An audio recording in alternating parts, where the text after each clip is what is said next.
Hey guys. So I'm really struggling today. Supposed to be cleaning my house, supposed to be getting things done, and I don't know.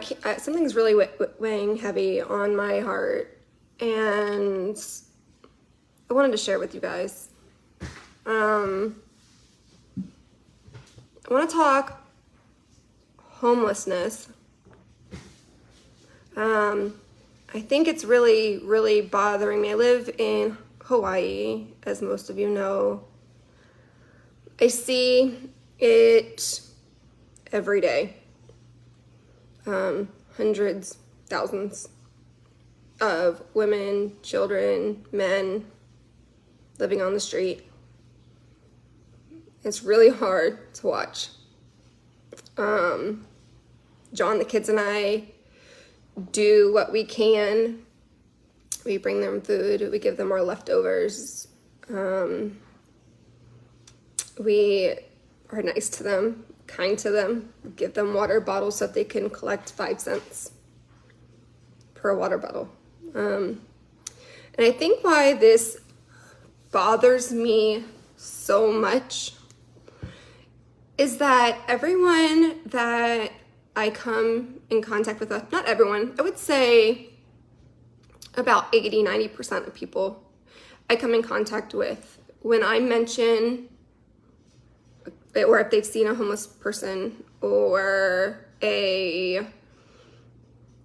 someone on the street, their reactions are usually pretty harsh for most people. They're like, ugh, look at that guy, or oh, that guy must be on drugs. I hear that all the time. Some, yes. But the most is, ew, like that person really screwed up their life. They're living on the streets. And it hurts when I hear that. Yes. There have been times where I have seen a man walking down the side of the road with nothing on. No underwear, no socks, no shoes, no pants, no shirts, no absolutely anything in front of my children. I've been like, ooh! Like, all right, guys, close your eyes or, whatnot.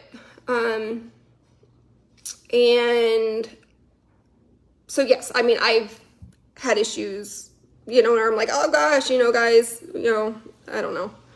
Let's turn away, which really, I don't know, but because it's been shocking.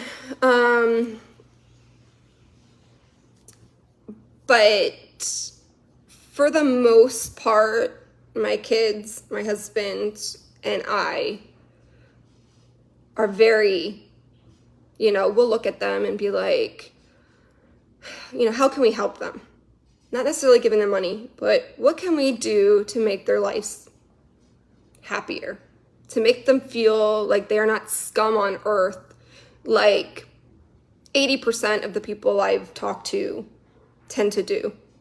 And, even a friendly smile, a wave, how are you doing today?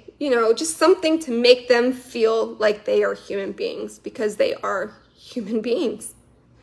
And this also hits home because I have had family members that have been homeless.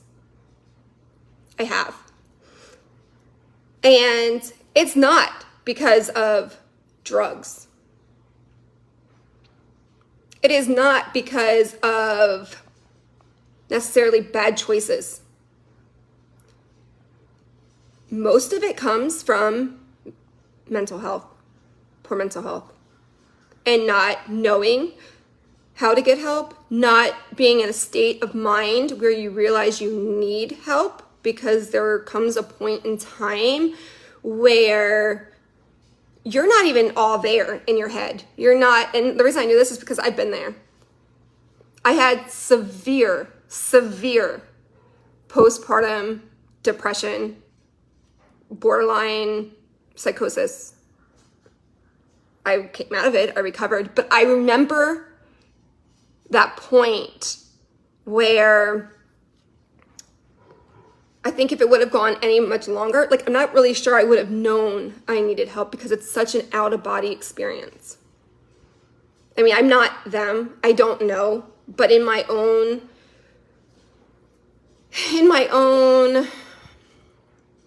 experience, I didn't have schizophrenia. I had severe depression and I wasn't even in my own brain. So I can't even imagine what they go through. And they may not know they need help. There's all these things, services available. Oh, go get help. Oh, go see a doctor, go see whatever. They may not even know that they need that because they're not in that frame of mind. And that's when other people need to step up and help.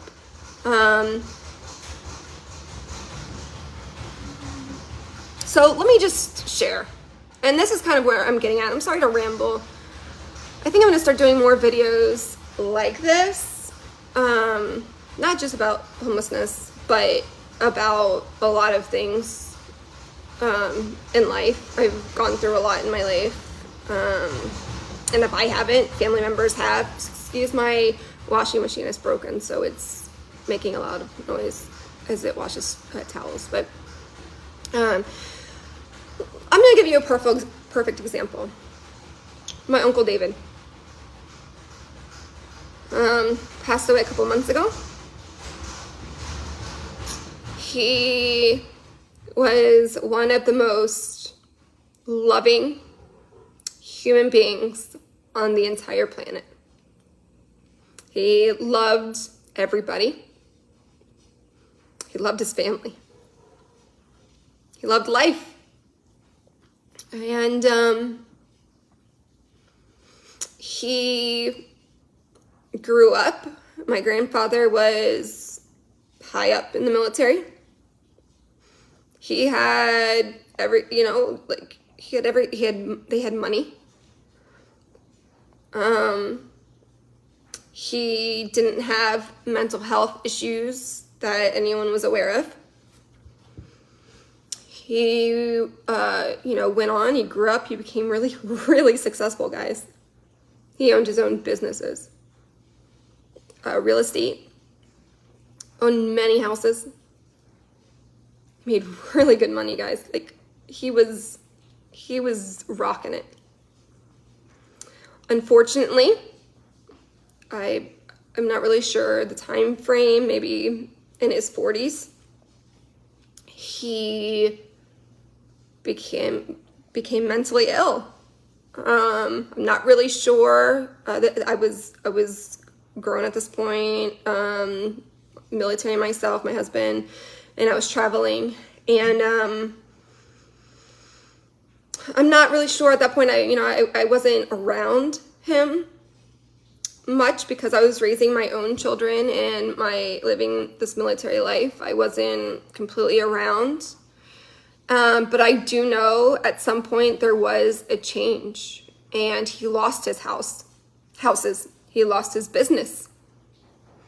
He started drinking. He did do drugs at one point. He really became, mentally ill is like, I used to be like, oh my gosh, she's crazy. Like, he would call me on the phone and just ramble and talk about how he wants to move to California and become like this famous writer and write these movies. And when he made millions and millions of dollars and became famous, like he had all of a sudden he had these crazy, like, he wouldn't even make sense. And that was not my Uncle David that I knew. My Uncle David that I knew was extremely successful. He was very well put together. He knew he had a lot of friends. He was, he was very professional, articulate, smart, educated. He had everything going for him. Like, And then all of a sudden the switch happened and he started, wanting to become famous and moved to California, and he lost everything and ended up in California from the DC area. And everyone just kind of was like, dude, he's crazy. Like, I guess because he started drinking a lot and he started doing drugs or whatever, like, they overlooked the mental health aspect of it and blamed it on drugs. And I think that is what most people do. And, he started making bad choices. He did. He actually came to my house and stole from me at one given time because he didn't have money for drugs.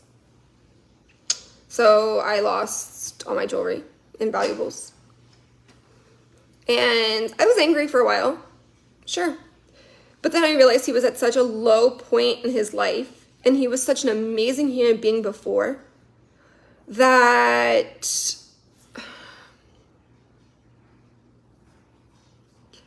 there was more to it, because that wasn't the Uncle David I knew. He needed help. He 100% needed help, and he had spiraled in such a low place. He didn't even need, like, you would be like, oh, you're drinking too much. No, I'm not, or you might have schizophrenia or something's going on. No, I don't. I'm happy. Everything's fine. I'm perfect. I'm living in this la la land. And I don't know, I think that's kind of how everyone in my family felt. Like, all right, you're making bad decisions. We're just going to cut you off. And I think that what really hurts me is that nobody really tried to help him.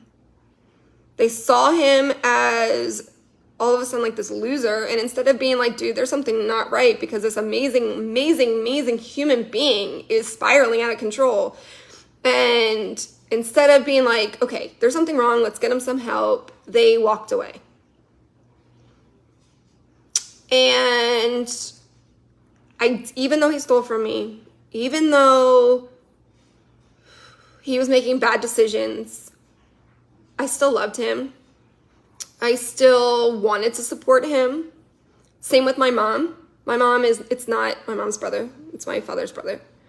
My mom was a godsend and would check up on him and cared and asked, how are you doing, David? What can I do to help you? Unfortunately, my mom is not blood. She wasn't able to really do much of anything. Sorry, I know I'm like going on this tangent, but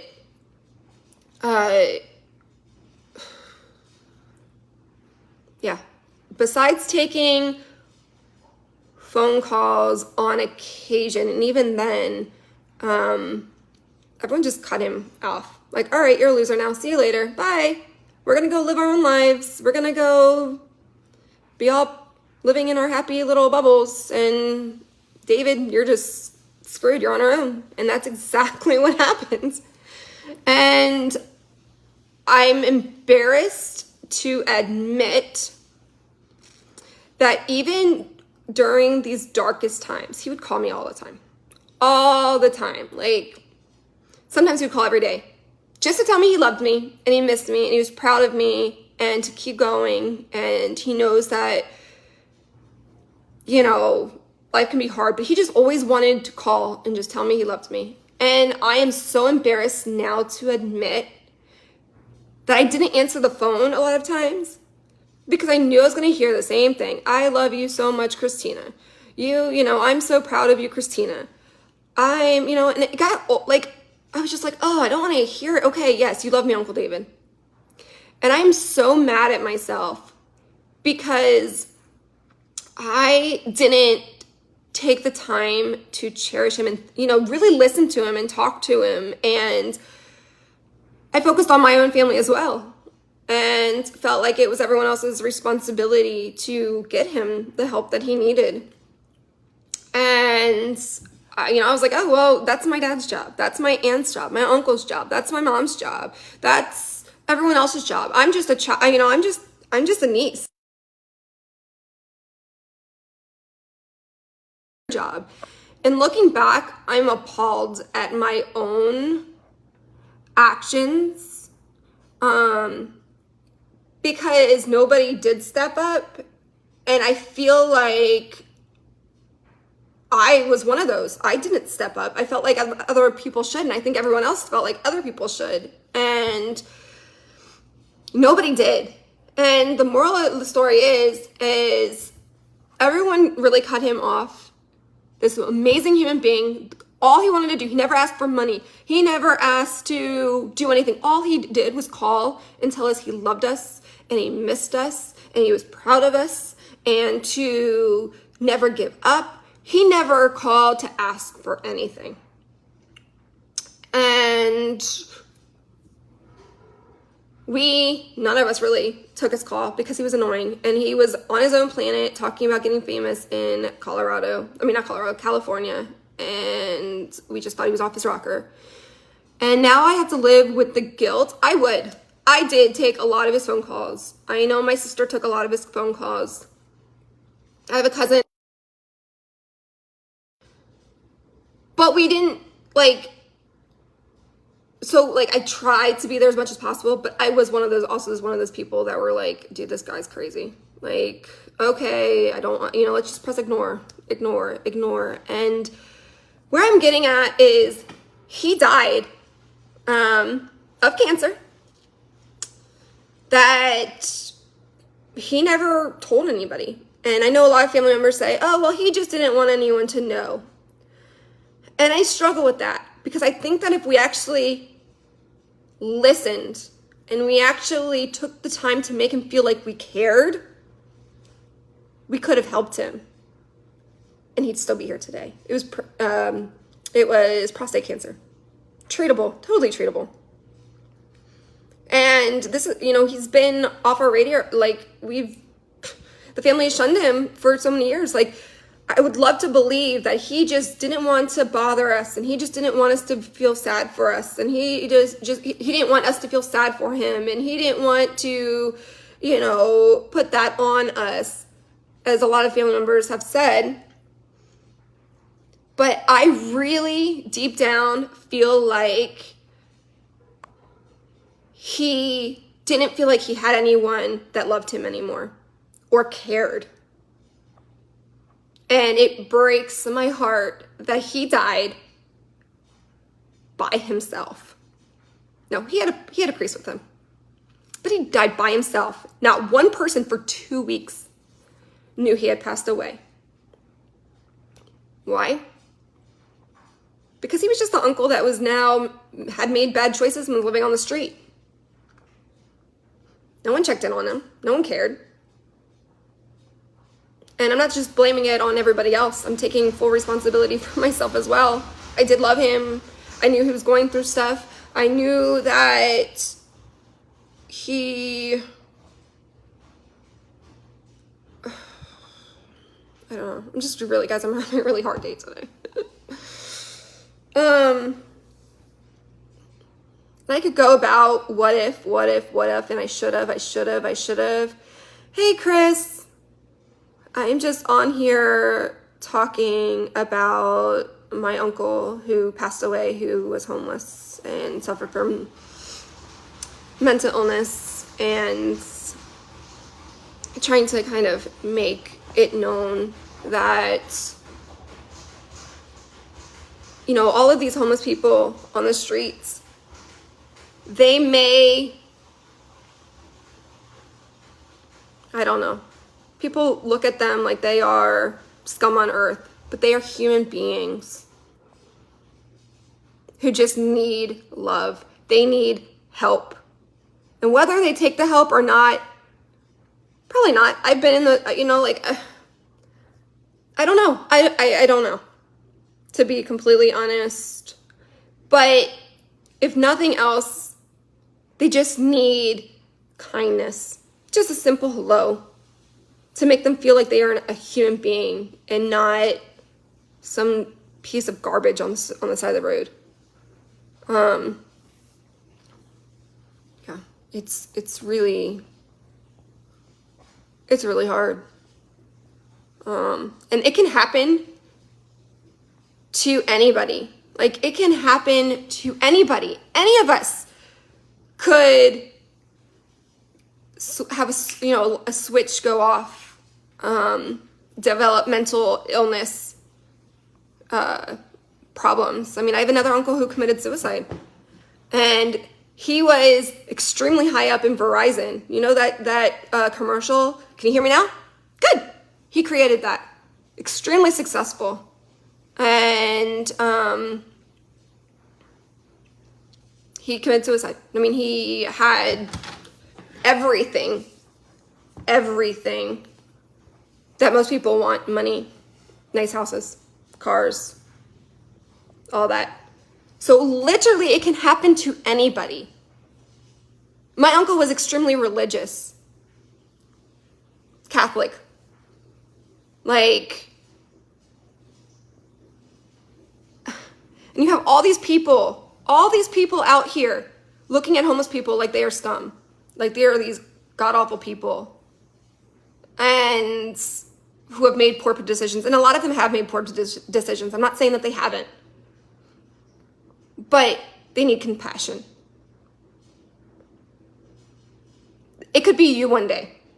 It could be your brother. It could be your sister. It could be your mom. It could be your dad. It could be your aunt, uncle, cousin, best friend. You know, we're a military family. How many vets are on the side of the road? Actually, I made a friend with someone at the beach the other day who was a psychiatrist at Tripler. And he sees it all the time. All the time. People who are homeless, soldiers that are homeless. So, and we live in a military community. Which ones of our friends are going to be like that?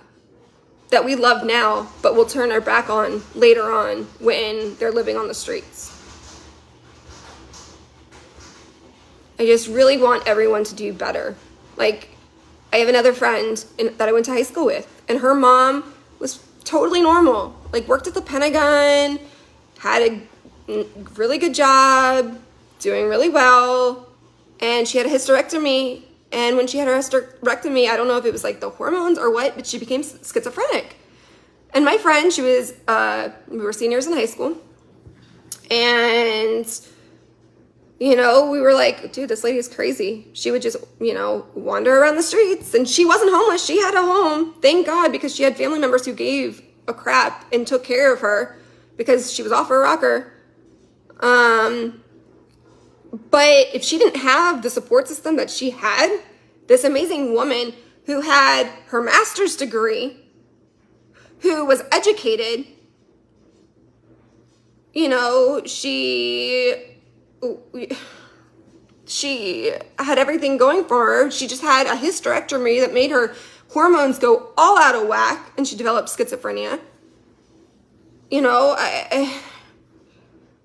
this woman who was a productive member of society, all of a sudden, very well didn't have this proper support system, very well could have ended up on the streets.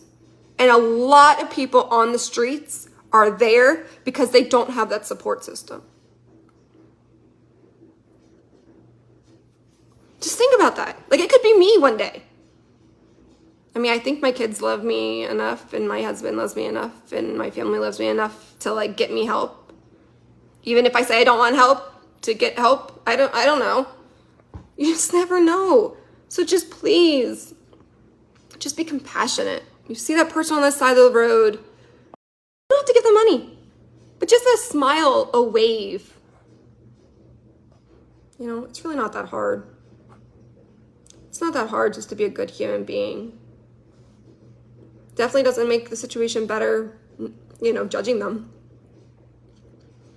We all make mistakes in our lives, whether it's drugs, alcohol, you know, I don't know, what else,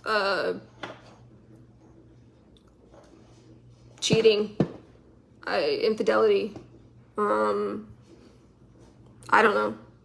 What have you done as a teenager? I mean, I don't know. Some people steal. Some people, you know, run, you know, speed really fast, and they've had bad car accidents. I mean, everyone makes mistakes every single day. Every day, people make mistakes. And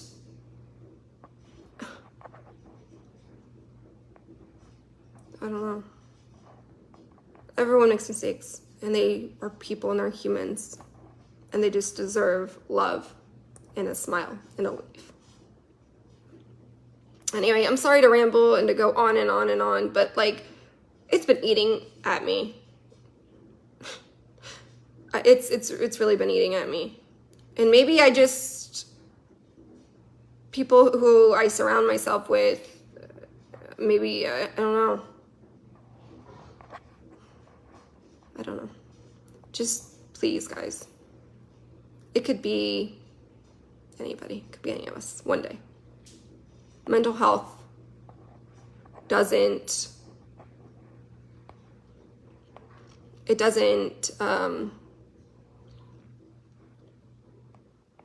discriminate against rich, poor, white, black, skinny, fat. I don't know. It doesn't discriminate. It can happen to any of us. So, just like it did my uncle. And he died by himself, alone, without family, friends, support. No, he did have friends. He went to church, and he had an amazing group of friends. Friends who actually planned him a funeral because we didn't even know he died. So. All right, it's 11 o'clock here. Kids get off of school in 2 hours. I need to get my stuff together and, I don't know, do something.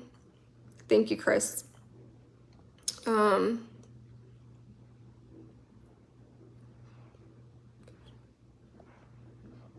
Thank you, Chris and Kim. I appreciate it. All right, guys. Well, I'm going to jump off. I do want to have other talks like this, just to raise awareness. I know when I had the postpartum depression, I became an advocate and I spoke out against it, or about it, to raise awareness. I think I want to do that with a lot of things in my life. I've been through a lot. And it's really important because people look at me today and they're like, oh my goodness, you're so happy. You're so, you have your stuff together. Look what you have, look what you have, look what you have, and I didn't always. And I'm on Zoloft. Zoloft, works for me anyway. So, but I've had a lot of dark times. And I think I'm going to come on here and share. I know a lot of you know me from my boutique and my clothing store and all of that, but that doesn't define me. I love it. I love selling clothes. I love fashion. I love all of that. But I want you guys to get to know the real raw me and how I've gotten to where I've gotten. It hasn't been easy. Definitely hasn't been easy. But anyway. All right, guys. Have a great day. Friends on the mainland, miss you. Love you. Family. I will chat with you later. Bye, guys.